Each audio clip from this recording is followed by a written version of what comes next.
রোগীকে যখন আমরা ইনজেকশন শুরু করলে আমি হ্যাঁ ইনজেকশন দেওয়ার বৈশিষ্ট্য আমরা যখন সিরিজটা খুলব তখন অবশ্যই দেখব যে কিভাবে খুলব। সবসময় সিরিজের সামনের দিকে খুলবেন, এই সামনের দিকে খুলবেন, না হলে লক সিস্টেম সিরিজ চলে পিছনে লক হয়ে যায়। তাহলে সিরিজের কোন দিক থেকে খুলবেন? সামনের দিক থেকে। তারপর দেখব সিরিজের বডিতে ডেট আছে কিনা আগে দেখতে হবে, ডেট আছে কিনা দেখতে হবে। দেখার পরে সিরিজ আপ ডাউন করতে হবে, প্লাঞ্জার ঠিক আছে কিনা আপ ডাউন করতে হবে। এরপরে দেখতে হবে যে রোগীকে আমরা এই সিরিজটা পূর্বে ব্যবহার হয়েছে কিনা তাও আমাদের দেখে নিতে হবে।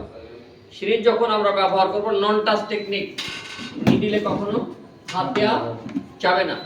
আমরা আগে তুলো দিয়ে মুছতাম, এটা এখন করা যাবে না। সেটা কি টেকনিক বললাম? নন টাচ টেকনিক।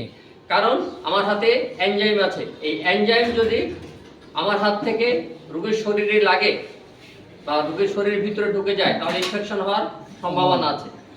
তারপরে দেখতে হবে আমরা যে ইনজেকশন নিয়েছি ইনজেকশনের ডেট দেখতে হবে, ইনজেকশনের ডেটটা দেখতে হবে। ইনজেকশনের গায়ে ডেট লেখা আছে, ডেটটা দেখতে হবে যে ডেট আছে কিনা।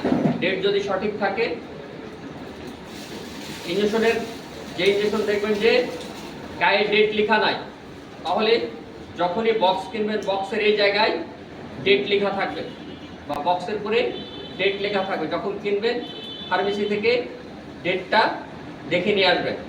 আচ্ছা, ডেট দেখার পরে এই ইনজেকশনটা যদি ভায়েল, ইনজেকশন আমরা দুটো উপায় পাই, একটা ভায়েল আর একটা অ্যাম্পুল। এটা অ্যাম্পুল, অ্যাম্পুল হলে দেখবেন যে ভালোভাবে তো এটা লাগানো আছে, আর ভায়েল হলে সেফটি কর্ক আছে, প্লাস্টিকের সেফটি কর্ক আছে। কর্কটা লাগানো আছে কিনা দেখতে হবে, কর্কটা লাগানো আছে কিনা দেখতে হবে।